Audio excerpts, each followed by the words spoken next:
Good morning everyone. આજે આપણે સામાજિક વિજ્ઞાન વિષયમાં જે પહેલું પ્રકરણ છે, ભારતમાં યુરોપિયનો અને અંગ્રેજી શાસનની સ્થાપના કેવી રીતે થાય છે, એ પ્રકરણની આપણે સમજૂતી મેળવતા હતા. જેમાં આપણે ગયા લેક્ચરની અંદર ભારતની અંદર કઈ કઈ યુરોપી પ્રજાઓ આવે છે, એમાં શરૂઆતમાં કઈ કઈ યુરોપી પ્રજાઓ આવે છે, એમના વિશે આપણે વાત કરી હતી, બરાબર.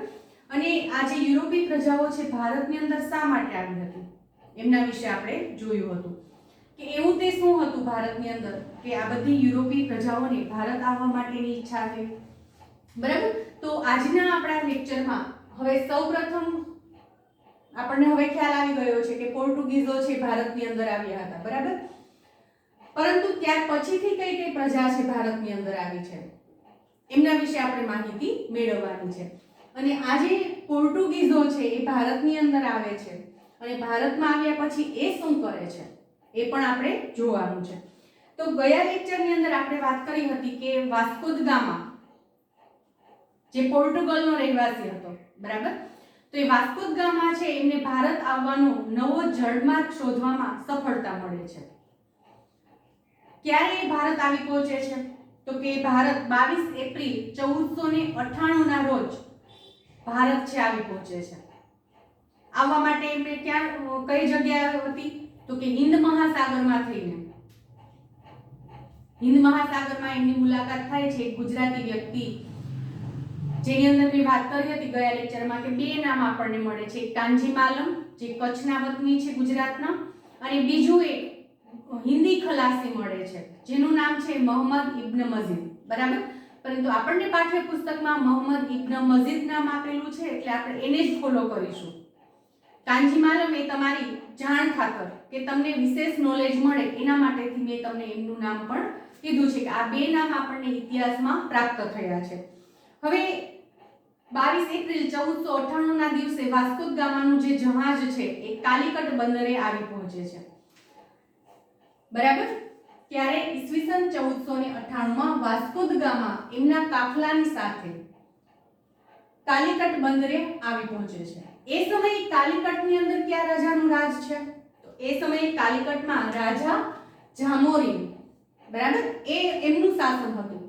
હવે રાજા જામોરીન છે એમની પાસે વાસ્કો દ ગામા છે ભારતની સાથે વેપાર કરવા માટે પરમિશન છે માંગે છે કે અમારે તમારી સાથે વેપાર કરવો છે તો તમે અમને પરમિશન આપો, એના જે કંઈ પણ પ્રોટોકોલ હોય એ પ્રોટોકોલ અમને કહો, બરાબર. તો જામોરીન શું કરે છે? તમને જો પાઠ્યપુસ્તકની અંદર હું જે વાત કરવાની છું એ વાત ક્યાંય આપેલી નથી.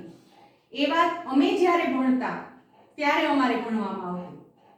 એટલે કે ઇતિહાસ છે, જો એક વસ્તુ અહીંથી આપણને એ મળે છે, ઇતિહાસ છે ક્યારેય ચેન્જ નથી થતો.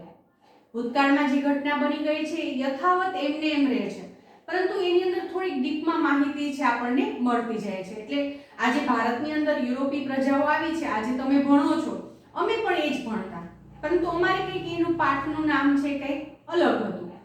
ગયા વર્ષે આપણે જે જૂનું પાઠ્યપુસ્તક હતું એની અંદર આ પાઠનું નામ કંઈક અલગ હતું, અને આ વર્ષે જે નવી આવૃત્તિ આવી છે એની અંદર પાઠનું નામ કંઈક અલગ છે. તો અમે જ્યારે ભણતા ભારતની અંદર આ વાસ્કો દ ગામા છે આવે છે, યુરોપી પ્રજા આવે છે વેપાર કરવા માટે, ત્યારે અમારે એ પાઠનું નામ હતું દૂધમાં સાકર, બરાબર. પછી આપણે જે જૂનું પાઠ્યપુસ્તક ગઈ સાલ ભણતા એમની અંદર આ પાઠનું નામ હતું ભારતમાં યુરોપી પ્રજાઓનું આગમન, અને આ જે નવી આવૃત્તિ તમે ભણો છો એની અંદર આ પાઠનું નામ છે ભારતમાં યુરોપિયનો અને અંગ્રેજી શાસનની સ્થાપના, બરાબર.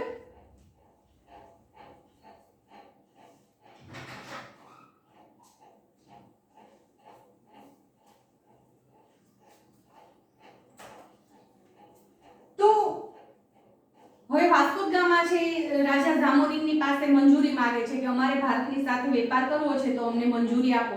તો રાજા જામોરીન શું જવાબ આપે છે? જો એક ખાસ સમજવા જેવું છે. રાજા જામોરીન છે એમને એક દૂધનો ગ્લાસ આપે છે જેની અંદર સાકર મિક્સ કરે છે. સાકર મિક્સ કરેલું ઓલરેડી દૂધ નથી. આજે વાસ્કો દ ગામા યુરોપી જે પ્રજા છે વાસ્કો દ ગામા સાથે સાથે એમના જે ખલાસીઓ હતા, એમનો જે કાફલો હતો 170 નાવિકોનો, બરાબર. તો એ કાફલાની સાથે આવે છે. તો એમની સામે જ એ દૂધ ભરેલો જે ગ્લાસ છે એની અંદર સાકર ભેળવે છે અને પછી એ ગ્લાસ, દૂધનો ગ્લાસ, સાકર મિક્સ કરેલા દૂધનો ગ્લાસ વાસ્કો દ ગામાને આપે છે અને વાસ્કો દ ગામાને કહે છે કે આ દૂધ તમારે પીવાનું છે. તો તમે આમાંથી શું સમજ્યા? બરાબર, શું સમજવા મળ્યું કે રાજા ઝામોરિન છે એમણે આ સાકર મિક્સ કરેલો દૂધનો ગ્લાસ શા માટે આપ્યો હશે વાસ્કો દ ગામાને પીવા માટે? તો એની પાછળનું કારણ એ હતું, એમનું કહેવાનું તાત્પર્ય એ હતું કે અમે બધા ભારતીયો છે હળીમળીને રહીએ છીએ. બરાબર, તો તમે જ્યારે અમારી સાથે વેપાર કરવા માંગો છો ત્યારે આ દૂધની અંદર જેમ સાકર મિક્સ થયા પછી એમને અલગ પાડી શકાતી નથી, એમ તમારે પણ અમારી સાથે હળીમળીને રહેવાનું છે. જેમ દૂધમાં સાકર ભળી એમ તમારે અમારી સાથે ભળી જવાનું છે. ટૂંકમાં દૂધનો જે આખો ગ્લાસ છે એના દ્વારા એમ કહી શકાય કે એમને ભારતની સાથે વેપાર કરવાની મંજૂરી છે આપવામાં આવે છે. એટલે કે રાજા ઝામોરિન છે વાસ્કો દ ગામાને વેપાર કરવા માટેનો પરવાનો આપે છે, પરમિશન આપે છે. હવે રાજા ઝામોરિન પાસેથી જ્યારે વેપાર કરવાની પરમિશન મળે છે ત્યાર પછી ઈસવીસન 1502 માં પોર્ટુગીઝોએ વેપાર કરવા માટે પહેલી કોઠી છે ભારતની અંદર સ્થાપી. કોઠી સ્થાપી એટલે કે એમને એમનું વેપાર કરવા માટેનું એક કિલ્લા જેવું બનાવ્યું. આપણે કેમ રહેવા માટે ઘર બનાવીએ છીએ એવી રીતે કે જ્યાંથી એ લોકો છે પોતે વેપાર કરી શકે, એમનું હેન્ડલિંગ છે એ જગ્યા પરથી થતું હોય.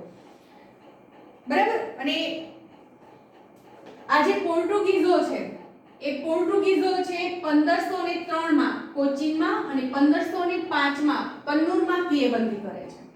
જો 1502 માં એક વેપારી કોઠી સ્થાપે છે, પછી 1503 માં એ લોકો બીજી વેપારી કોઠી સ્થાપે છે કોચીનમાં છે અને ત્યાર પછી 1505 માં કન્નૂર છે ભારતનું, એમાં કિલ્લેબંધી કરે છે એટલે કે ત્યાં પોતાની વેપારી કોઠી સ્થાપે છે. અને 1505 માં કન્નૂરમાં પોતાની વેપારી કોઠી સ્થાપ્યા પછી આ જે પોર્ટુગીઝો છે એ પોતાનો એક વાઇસરોય ભારતની અંદર મોકલે છે.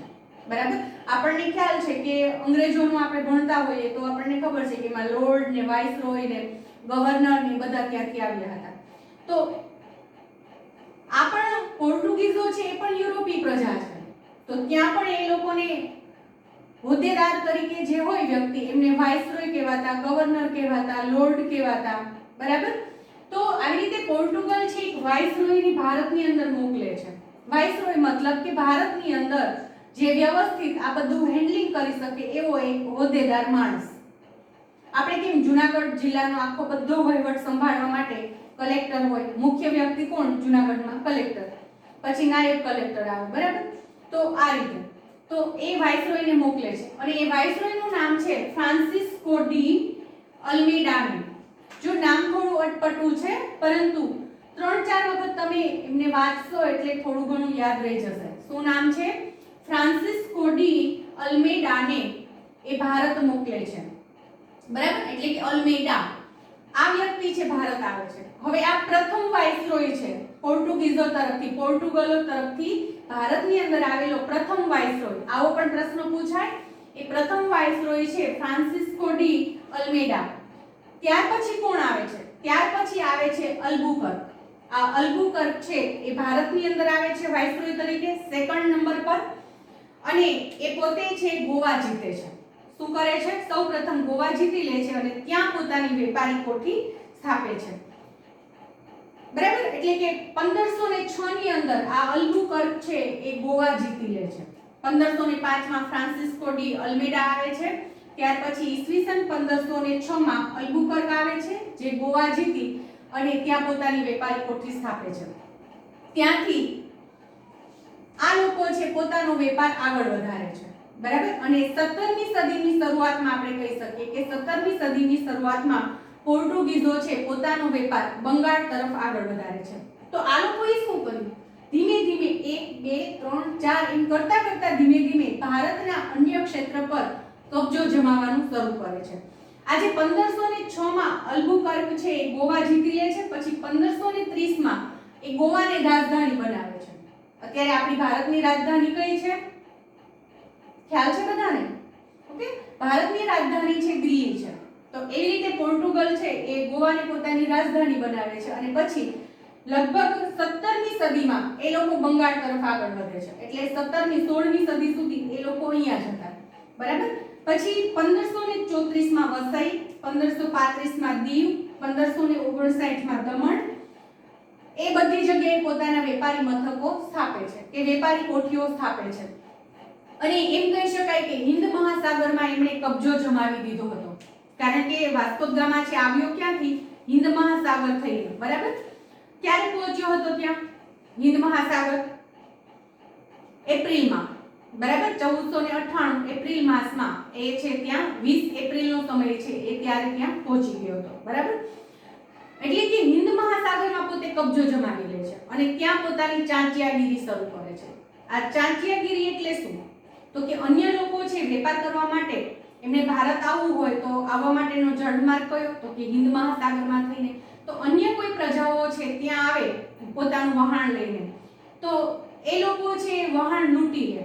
એમની પાસે જે સંપત્તિ લઈને આવ્યા હોય, ખોરાક આ તે બધું જહાજની અંદર લાવ્યા હોય એ બધું લૂંટી લે. એમને કહેવાય છે ચાંચિયાગીરી. તો દરિયાની અંદર જે આવી લૂંટફાટ કરનાર વ્યક્તિઓ હોય છે એમને કહેવાય છે ચાંચિયા. તો આ પોર્ટુગલ છે એ લોકોએ પોર્ટુગીઝોએ આ ચાંચિયાગીરી છે શરૂ કરી. દરિયાની અંદર જહાજો લૂંટવાનું કામ શરૂ કર્યું, વહાણો લૂંટવાનું કામ શરૂ કરે છે. બરાબર. અને ગોવામાં ખૂબ મોટી સંખ્યામાં હિન્દુઓનું ધર્મ પરિવર્તન કરાવી અને એમને ક્રિશ્ચિયન પણ બનાવી દીધા. એટલે કે આ છે કામ એમણે કર્યું. પછી આ ઉપરાંત એમણે પોર્ટુગીઝોએ અહમદનગર, કાલિકટ અને બીજાપુરના સુલતાન જે છે એમને પણ હરાવે છે. અને ભારતમાંથી મરી મસાલા છે મોટા પ્રમાણમાં એ લોકો પોતાના દેશમાં લઈ ગયા. અને રિટર્નમાં એ શું કરતા? મધ્ય એશિયામાંથી ઘોડાઓ છે જહાજમાં ભરી અને અહીંયા પોતે લાવતા હતા. બરાબર. તો એને એટલું બધું છે પોતાનું વર્ચસ્વ જમાવી દીધું કે જો અન્ય કોઈ પણ પ્રજાને દરિયાઈ માર્ગેથી ભારત સાથે વેપાર કરવો હોય તો આ પોર્ટુગીઝો છે એમની પરવાનગી લેવી પડે. એ લોકો પરમિશન આપે તો જ એ વેપાર કરી શકે. એટલે કે એક હદનું શાસન છે એમણે પોતાનું સ્થાપિત કર્યું. ત્યાર પછી કોણ આવે છે? અહીંયા પોર્ટુગીઝો વિશે આપણને ખ્યાલ આવી ગયો કે 17મી સદીમાં એ બંગાળ તરફ આગળ વધે છે. પરંતુ બંગાળની અંદર, દિલ્હીની અંદર એ સમયે દિલ્હીની ગાદી પર મુઘલ બાદશાહ શાહજહાં હતા. બંગાળ તરફ આગળ તો વધે છે પણ વચમાં એમને ક્યાં થઈને જવું પડે? દિલ્હી. તો દિલ્હીની ગાદી પર એ સમયે શાહજહાં હતા. શાહજહાંએ છે શું કર્યું? આજે પોર્ટુગીઝોએ વેપારી કોઠીઓ સ્થાપી ત્યાં, તો એ બધી વેપારી કોઠીઓ છે એમને તોડી પાડી અને એમના જે જહાજો હતા એ બધા જહાજો છે સળગાવી દે છે. બરાબર. એટલે કે ત્યાંથી એમનું જે વર્ચસ્વ એમને જમાવવું હતું બંગાળની અંદર એ વર્ચસ્વ સ્થાપી શકતા નથી. અને પોર્ટુગીઝોની સત્તા છે દીવ, દમણ અને ગોવા પૂરતી મર્યાદિત રહે છે. એટલે કે એ લોકો બંગાળ તરફ આગળ વધવામાં સફળ થતા નથી. ત્યાર પછી કઈ પ્રજા આવે છે સેકન્ડ નંબર પર? તો કે ડચ. ડચ લોકો ક્યાંના હતા? તો કે હોલેન્ડના વતની હતા. બરાબર. ડચ લોકો છે હોલેન્ડના વતની હતા અને આ ડચને વલંદા તરીકે પણ ઓળખવામાં આવે છે. એમને યાદ રાખવું હોય તો હોલેન્ડના વલંદા. બરાબર. ખૂબ યાદ રાખી શકાય એવું છે, ઈઝીથી યાદ રાખી શકાય તેવું છે. ડચ લોકો જે હોલેન્ડના હતા અને હોલેન્ડના વલંદા તરીકે એ ઓળખાય છે. હવે આ જે વલંદા છે, ડચ લોકો છે, એ પોર્ટુગીઝોની જેમ જ વેપારમાંથી નફો મેળવવા માંગતા હતા અને વેપાર કરવા માટે જ ભારતની અંદર આવ્યા હતા કે ભારતની સાથે વેપાર કરી અને મોટા પ્રમાણમાં નફો મેળવે. અને એ નફો ક્યાં લઈ જાય? તો કે એ પોતાના દેશની અંદર એ નફો લઈ જાય અને ત્યાં પોતાના દેશનો વિકાસ કરે. એટલે આ લોકોની પણ નીતિ કેવી હતી? તો કે ભારતના ભોગે પોતાનો જે દેશ છે એ દેશનો એમને વિકાસ કરવો હતો. પોર્ટુગીઝોનો પણ એ જ તાત્પર્ય હતું, ડચ લોકોનું પણ એ જ તાત્પર્ય હતું કે ભારતના ભોગે પોતાના દેશને સમૃદ્ધ કરવો. એટલે કે ભારતમાંથી મોટા પાયે નફો મેળવવા માટે એ લોકો આકર્ષિત થયા કે ચાલો ભારતની અંદર જઈએ તો ભારતમાં વેપાર કરીએ ને તો ખૂબ નફો મળે છે. એટલે એક આકર્ષણ હતું અને એના પરિણામે એ લોકો છે ભારતની અંદર આવે છે. તો ભારતમાં સૌપ્રથમ ક્યાં આવે છે? તો ભારતમાં સૌપ્રથમ ઈસવીસન 1658માં શ્રીલંકાની આસપાસના જે પ્રદેશો છે, બરાબર, તમે નકશો જોયો હશે તો ખ્યાલ હશે. આ રીતે ભારતનો નકશો, દક્ષિણ ભારત, અહીંયા શ્રીલંકા, અહીંથી વચ્ચે આપણે એમ કહી શકીએ સમુદ્રની ખાડી, થોડુંક એવું જ અંતર છે અને ભારતની અંદર પ્રવેશ કરી શકાય. તો એને સૌપ્રથમ શું કર્યું, આજુબાજુના જે બધા પ્રદેશો છે, શ્રીલંકાની આજુબાજુના પ્રદેશો, એમના પર એમણે આક્રમણ શરૂ કર્યું. ક્યારે? ઈસવીસન 1658માં. બરાબર. પછી ત્યાંના જે મરી મસાલાનો વેપાર છે એ વેપાર પોતાના હસ્તક લઈ લે છે, એટલે કે ત્યાં પોતાનો કબજો જમાવે છે. ત્યાર પછી એમણે બંગાળની અંદર 1632માં, ત્યાર પછી 1650માં મલબાર વિસ્તાર છે ત્યાં પોતાનો કબજો છે જમાવે છે. અને ગોલકોંડા પાસેથી, એટલે કે એ સમયમાં ગોલકોંડાનો જે શાસક હતો, ત્યાંનો જે રાજા હતો, એમની પાસેથી એક ફરમાન મેળવે છે. એ ફરમાન એટલે શું? તો ફરમાન એટલે વેપાર કરવા માટેનો હુકમ મેળવે છે, કે અમને વેપાર કરવાની પરમિશન છે, એવું એક ફરમાન મેળવે છે. બરાબર. અને એ ફરમાન મેળવીને મછલીપટ્ટમની અંદર એ પોતાની કોઠીની સ્થાપના કરે છે, એટલે કે મછલીપટ્ટમમાં પોતાનું સ્થાન જમાવે છે. હવે યુરોપની અંદર સમય જતા જો આ હોલેન્ડના વલંદા જે છે એ ભારતની અંદર આવી ગયા. બરાબર. હવે એ જ સમયમાં ઈસવીસન 1600માં અંગ્રેજો છે એ પણ ભારતની અંદર આવી ગયા હતા. એટલે કે પ્રથમ કોણ આવે છે? ડચ લોકો આવે છે, અને ત્યાર પછી આવે છે અંગ્રેજો ભારતની અંદર. પરંતુ હવે થાય છે એવું કે યુરોપના દેશમાં, જે યુરોપ કન્ટ્રી છે, યુરોપના દેશોમાં આ હોલેન્ડના વલંદા એટલે કે ડચ લોકો અને અંગ્રેજોની વચ્ચે યુદ્ધ થાય છે, જેની અંદર ડચ લોકો છે પોતે એમની હાર થાય છે, હારી જાય છે અંગ્રેજોની સામે યુદ્ધમાં. અને એના લીધેથી એમણે પોતાનો ભારતની અંદર વેપાર કરવાનો જે અધિકાર છે એ વેપારી અધિકાર છે એમને ગુમાવવો પડે છે. કારણ કે જો કોઈ પણ રાજ્ય, કોઈ પણ દેશ છે અન્ય દેશની સાથે જ્યારે યુદ્ધ કરે ને ત્યારે એની અંદર એક નક્કી કરેલું હોય છે કે જે દેશ હારશે એમણે યુદ્ધના દંડ પેટે અમુક રકમ છે આપવી પડશે, અથવા તો એમના અમુક સમૃદ્ધ પ્રદેશ છે એ આપવું પડશે, અથવા તો બીજી કોઈ સંપત્તિ છે એમને આપવી પડશે. ટૂંકમાં એવું નક્કી થયેલું હોય છે. એને શું કહેવાય છે? પેનલ્ટી, અથવા તો આપણે દંડ કહી શકીએ. તો હાર કોની થાય છે? ડચ લોકોની. તો એમણે અંગ્રેજોને છે દંડ પેટે શું આપ્યું? તો કે ભારતની સાથે, ભારતની અંદર એ લોકો જે વેપાર કરતા હતા એ વેપાર કરવાનો જે અધિકાર છે એ અધિકાર એમને ગુમાવવો પડ્યો. એટલે ડચ લોકો છે ભારતની અંદર લાંબો સમય ટકી પણ નથી શકતા, અને એમનું જે સ્થાન છે એમ આપણે કહી શકીએ કે મછલીપટ્ટમ સુધી સીમિત રહે છે. એટલે કે એમનો વેપાર છે ત્યાં મછલીપટ્ટમ સુધી જ સીમિત થઈ જાય છે. બરાબર. ત્યાર પછી આવે છે ડેનિશ લોકો. ક્યાંના છે ડેનિશ લોકો? તો કે આ ડેનિશ લોકો છે એ ડેનમાર્કના વતની છે. બરાબર. કે ડેનમાર્કની ડેનિશ પ્રજા છે એ પણ ભારતની સમૃદ્ધિથી આકર્ષાય અને ભારતની અંદર વેપાર કરવા માટે આવે છે, અને એ લોકો બંગાળના શ્રીરામપુરમાં પોતાની કોઠીની સ્થાપના કરે છે. પરંતુ આજે ડેનમાર્કની ડેનિશ લોકો છે એ લોકો વેપારની અંદર સફળતા પ્રાપ્ત કરી શકતા નથી. પરિણામે એ લોકો વેપારની અંદર અસફળ રહે છે એમ કહી શકીએ, અને એમનો વેપાર છે લાંબો સમય ચાલતો નથી, અને ટૂંક સમયમાં જ પોતાના ગાભા પોટલા ભરી ફરી પાછા રવાના થઈ જાય છે. તો ટૂંક સમયમાં જ રિટર્ન થનાર બે પ્રજા છે, એક ડચ અને ડેનિશ, જે ડેનમાર્કના વતની છે, અને આ લોકો ડચ છે હોલેન્ડના વતની છે. આ બંને પ્રજા છે ટૂંક સમયમાં જ રિટર્ન થાય છે. બરાબર. ત્યાર પછી કોણ આવે છે? આ લોકો પછી ઈસવીસન 1600 ની અંદર અંગ્રેજો છે એ પણ ભારતની અંદર વેપાર કરવા માટે આવી ગયું. હવે અંગ્રેજો છે એ ક્યાંના વતની હતા? તો કે અંગ્રેજો છે ઇંગ્લેન્ડના વતની હતા.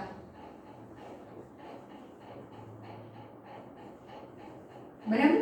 આ અંગ્રેજો છે ઇંગ્લેન્ડના વતની હતા. હવે યુરોપી પ્રજાઓ અત્યાર સુધીમાં કઈ કઈ ભારતમાં આવી? તો કે પોર્ટુગીઝો આવ્યા, હોલેન્ડના વલંદા આવ્યા, ડેનમાર્કના ડેનિશ લોકો આવ્યા. તો આ બધાનો ધીકતો વેપાર જોઈને, ધીકતો વેપાર એટલે કે ભારતની સાથે વેપાર કરવાથી આ લોકોને ખૂબ નફો થયો હતો, ખૂબ કમાણી થઈ હતી, અને એના લીધેથી એમનો જે પ્રદેશ છે, એમનો જે દેશ છે એ સમૃદ્ધ થયા હતા. તો એમની સમૃદ્ધિ જોઈને અંગ્રેજોને પણ ભારતની અંદર આવવાની ઈચ્છા થાય છે. એ લોકો પણ ભારતની સાથે વેપાર કરવાનો જે પરવાનો છે કે પરમિશન છે એ પોતે મેળવે છે. હવે આપણને એ થાય કે આ બધી પ્રજાઓ શા માટે આવી ભારતની અંદર? આપણે ગયા લેક્ચરમાં પણ વાત કરી હતી. તો કે ભારતની અંદર સમૃદ્ધિ હતી. એ સમયમાં ભારત છે સોને કી ચિડિયા તરીકે ઓળખાતો હતો, એટલે કે ખૂબ સમૃદ્ધિ હતી ભારતમાં. તમે કદાચ છઠ્ઠા ધોરણમાં ભણી ગયા છો.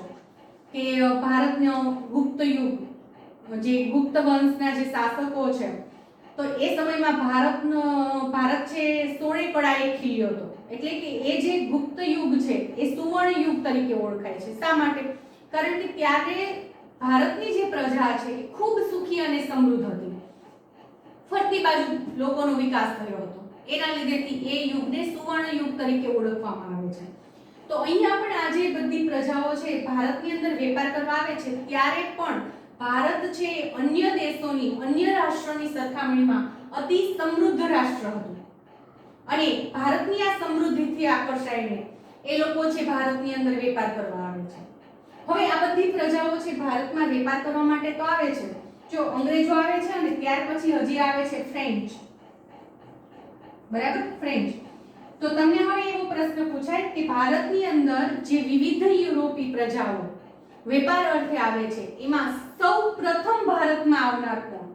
તો એ કોણ આવશે? પોર્ટુગીઝ. બરાબર, કે ભારતની અંદર જે યુરોપી પ્રજાઓ વેપાર કરવા આવે છે એમાં સૌથી પ્રથમ ભારતમાં આવનાર યુરોપી પ્રજાઓ હતી પેલા પોર્ટુગીઝો હતા. અને સૌથી છેલ્લે આવનાર પ્રજા કઈ હતી? તો ભારતની અંદર વેપાર કરવા માટે સૌથી છેલ્લે આવનાર પ્રજા ફ્રેન્ચ હતી. હવે પ્રશ્ન એવો પૂછે કે આ બધી જે યુરોપી પ્રજાઓ ભારતની અંદર વેપાર કરવા માટે આવે છે એમાં સૌથી છેલ્લે સુધી પોતાનું સ્થાન જમાવી રાખ્યું હોય આખા દેશની અંદર, બરાબર, જો કોઈ એક બે જગ્યાએ કે બે ચાર વેપારી કોઠી નહીં, પણ આખા ભારતમાં જેમણે પોતાનું સ્થાન ટકાવી રાખ્યું, જમાવી રાખ્યું, આખા દેશની અંદર એકહથ્થું શાસન સ્થાપ્યું હોય એવી પ્રજા કઈ? તો એ આવશે અંગ્રેજો. કે અંગ્રેજોએ ધીમે ધીમે કરીને આખા દેશમાં પોતે પગ પેસારો કરી લીધો.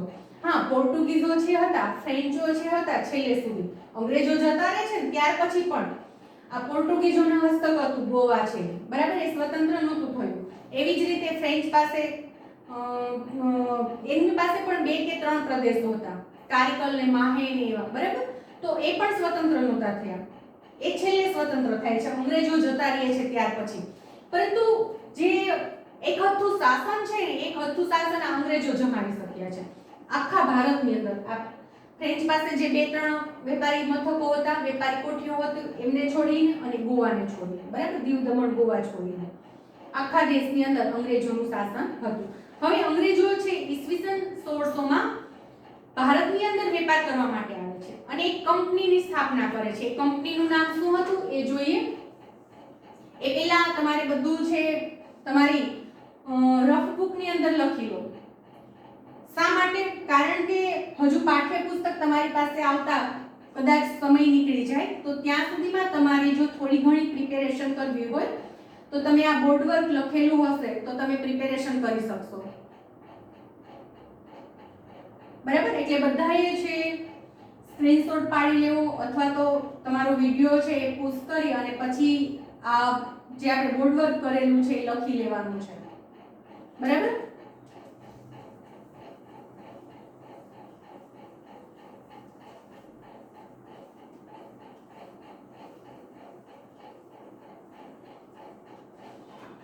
હવે અંગ્રેજો ક્યારે આવે છે ભારતની અંદર? ઈસવીસન 1600 માં ભારતની અંદર એક કંપની લાવે છે. આ કંપનીનું નામ શું છે? તો કે ઈસ્ટ ઇન્ડિયા કંપની.